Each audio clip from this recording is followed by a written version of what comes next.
The Bible Study Podcast, episode 218. Today, the Bible Study Podcast continues the study of Daniel with chapter 7.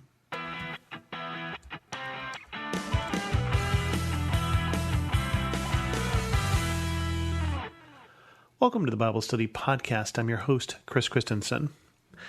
This week, we're getting into the second half of Daniel, and I warned at the beginning that we may not do every chapter here in the second part of Daniel, and the reason for that actually is worth going into, especially in light of some of the things that happened here over the last week and a half.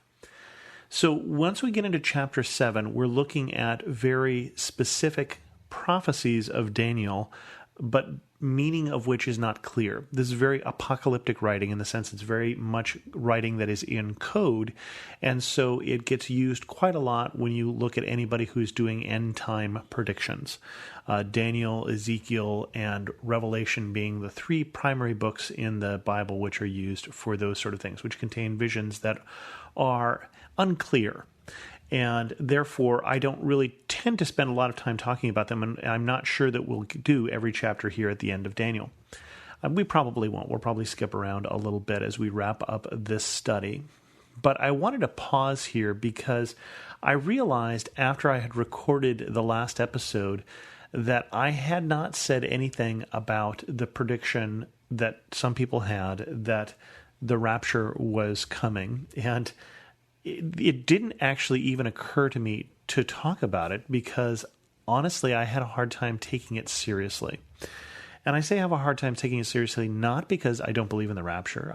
Certainly there are verses in the Bible that we interpret as the rapture. It's not a very clear or central theme in the Bible, but it is certainly there are verses there that can be taken as the people who are in the world, who are believers, are taken out in the midst of a great tribulation. Verses from both the Gospels as well as from Matthew as well as from Revelation. But there are also very clear verses that talk about that Jesus says that he doesn't even know the day or the hour, that the Father alone knows that. And very clear verses that talk, especially in Matthew, about that he will come like a thief in the night and that no one will be prepared. And so, honestly, it had not occurred to me to talk about it on the show until it was already too late, until I had already recorded that episode. I had twittered about it a little bit last week that it was my full intention that I was going to be recording this week's episode of the Bible Study Podcast on planet Earth, that I was not anticipating that there would be a rapture, certainly not last Saturday. Now, maybe next Saturday. I don't really know when things are coming, but the last thing I expected was that it would happen on a day when someone had predicted. Because for me, when someone comes forward and says that they have predicted a date and have been wrong once, which is what had already happened, that already does not qualify by the biblical standard of being a prophet. The biblical standard being a prophet is that you're right 100% of the time. And that the penalty actually in the Bible for being wrong, being a false prophet, was death. So certainly something that we don't want to delve into a lot is doing a lot of speculation and false prophecy. But the reason for that is it takes great chutzpah to say that this is something that the Father didn't even tell the Son, but I figured it out. And so in general, whether this is the last time in your lifetime something like this happens, or whether this happens again next October, because I understand a new date has been predicted, this is something that I would not trust, ever, period. And so I'm sorry that I didn't mention on the show, because just honestly, it didn't occur to me that it was a big deal for some people. But then I started reading stories of people who literally had slit the throat of their children so that they wouldn't have to live through this particular day, which I think is just completely horrible and terribly, terribly irresponsible for someone to come up with these sort of theories. And the reason that I bring it up here in Daniel 7 is one of those chapters that leads us to do that sort of thing. So as we look at Daniel 7, we're going to come up with some unsatisfying unsureness. We're not going to know exactly what he's talking about here. And sometimes when we're reading the Bible, especially when we're reading these prophetic accounts here in Revelation or in Daniel, I think we need to be satisfied that we can't pull apart, that we can't figure out all of the details of what this means ahead of time. And that to do so, or to think that we've done so, can lead to dangerous speculation. So anyway, jumping into Daniel chapter 7. The dream of 4 beasts.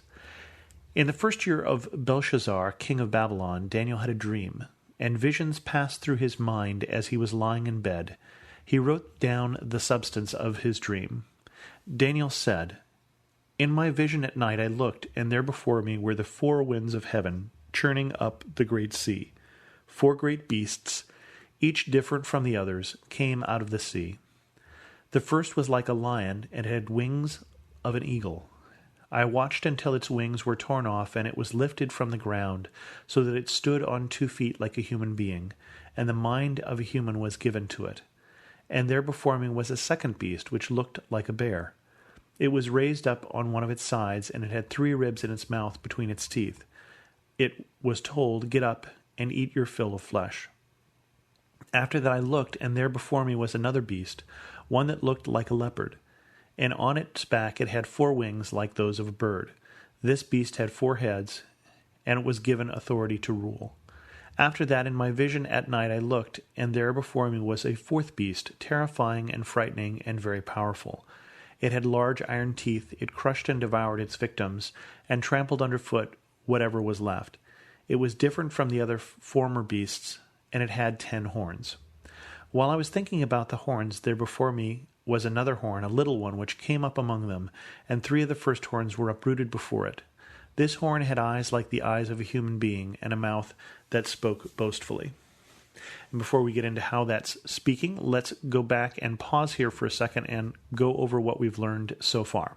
One is we've gone back in time a little from Daniel 6. Daniel 6 happens after King Belshazzar of Babylon has been overthrown and his kingdom has been divided among the Medes and the Persians.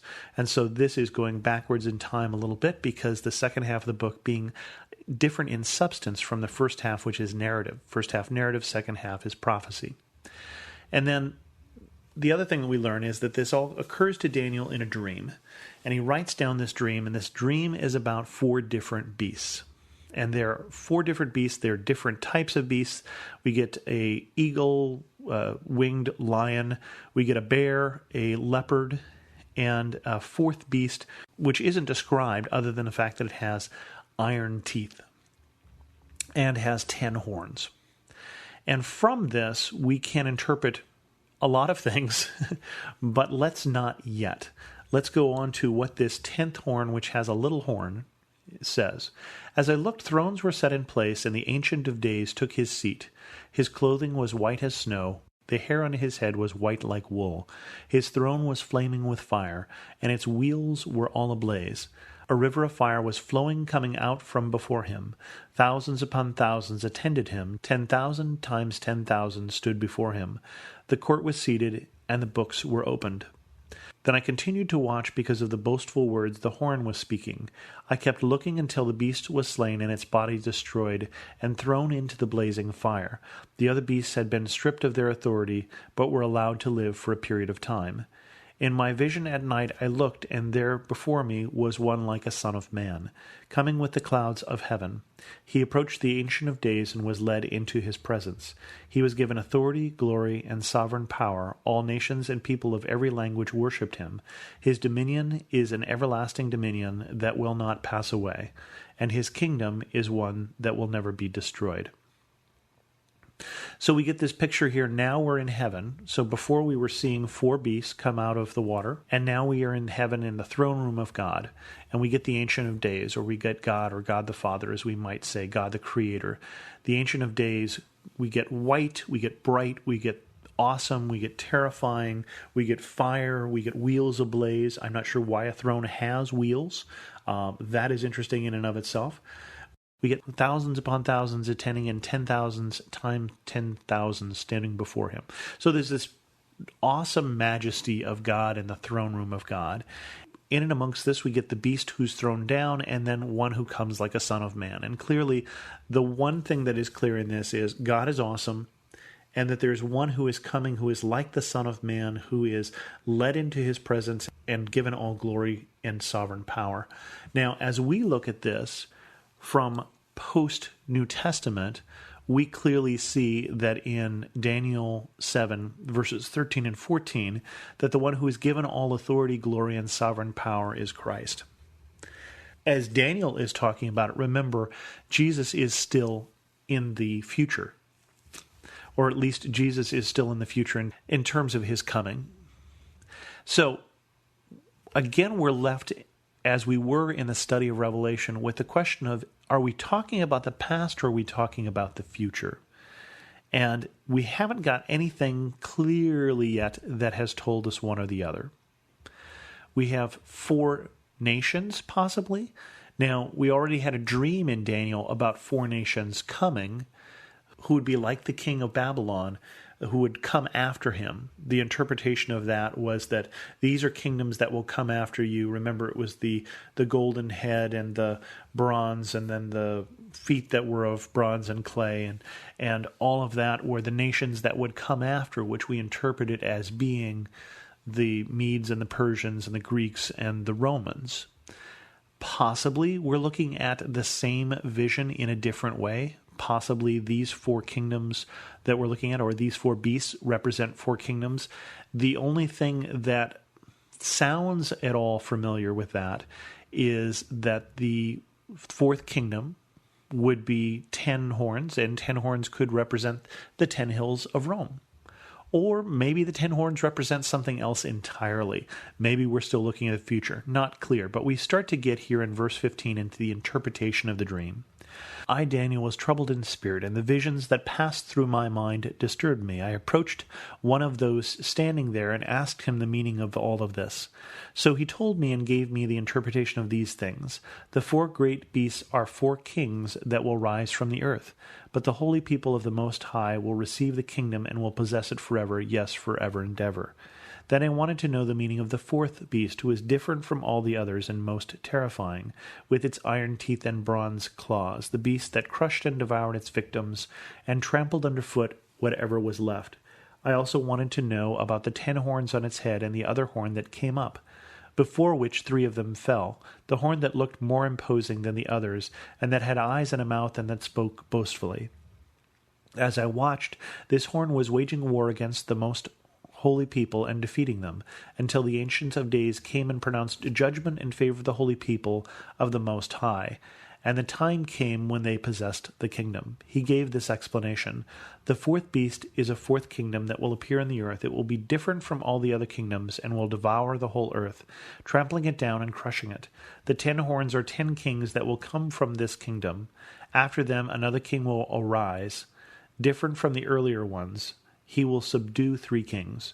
He will speak against the Most High and oppress his holy people and try to change the set time and the laws. The holy people will be delivered into his hands for a time, times, and half a time. But the court will sit, and his power will be taken away and completely destroyed forever. Then the sovereignty, power, and greatness of all the kingdoms under heaven will be handed over to the holy people of the Most High. His kingdom will be an everlasting kingdom, and all the rulers will worship and obey him. This is the end of the matter. I, Daniel, was deeply troubled by my thoughts, and my face turned pale, but I kept the matter to myself. Again, 4 beasts, 4 kingdoms, past kingdoms, future kingdoms. I think I, like Daniel, am still deeply troubled with Daniel's thoughts, and while I won't keep the matter to myself, it doesn't even sound like Daniel is clear what he's looking at or when it's going to happen and what it means to be delivered into his hands for time and half a time, for time, times, and half a time. We could make this try and fit into some of the persecution of the early believers that happens under Rome and try and figure out whether 10 rulers into Rome we get to the right place where persecution happens. And coincidentally enough, after 10 Caesars, after 10 emperors, the 11th emperor will be the Emperor Domitian, and Domitian will be one of the people who actively opposes Christianity. So maybe we're talking about that. Or we can say that this is some other yet-to-be kingdom, and this is some other yet-to-be time. We don't know. I don't know. But a couple things are clear again. One, we got a clear vision here, and it's always interesting to me when we get a prophecy like John in Revelation or like Daniel here, when he's brought up into the presence of the Ancient of Days, just how awesome and awe-inspiring the description is. We only get a small glimpse of the presence and the power of God, and Daniel got a larger one. The other thing that's clear is that God is in control, that whatever's going to happen will happen on God's schedule, and that in the end, as we said when we studied Revelation, that God wins. I'm not sure I can give you a lot of other explanation about Daniel, and certainly not without stepping into those boundaries that we've already seen some cross recently, of saying more than I know is sure, and treading on thin ground. So with that, we're going to end this episode of the Bible Study Podcast. And as I said, it's not going to end as cleanly as some have. But again, one of the things that we learn is that God wins. If you have any questions on this episode, feel free to leave them at thebiblestudypodcast.com as a comment, or send me an email to host@thebiblestudypodcast.com. You can also follow me on Twitter at Chris2X. And as always, thanks so much for listening.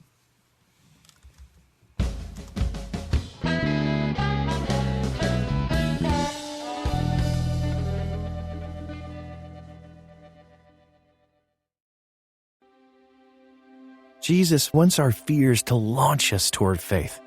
Then he grins and says, "Do you trust me? Because together we can do this." With Mornings with Jesus, you can start your day in a positive way. Find hope through inspirational stories and scripture. Go to lifeaudio.com or search your favorite podcast app for Mornings with Jesus. You can also download the Abide app for biblical meditations at abide.com.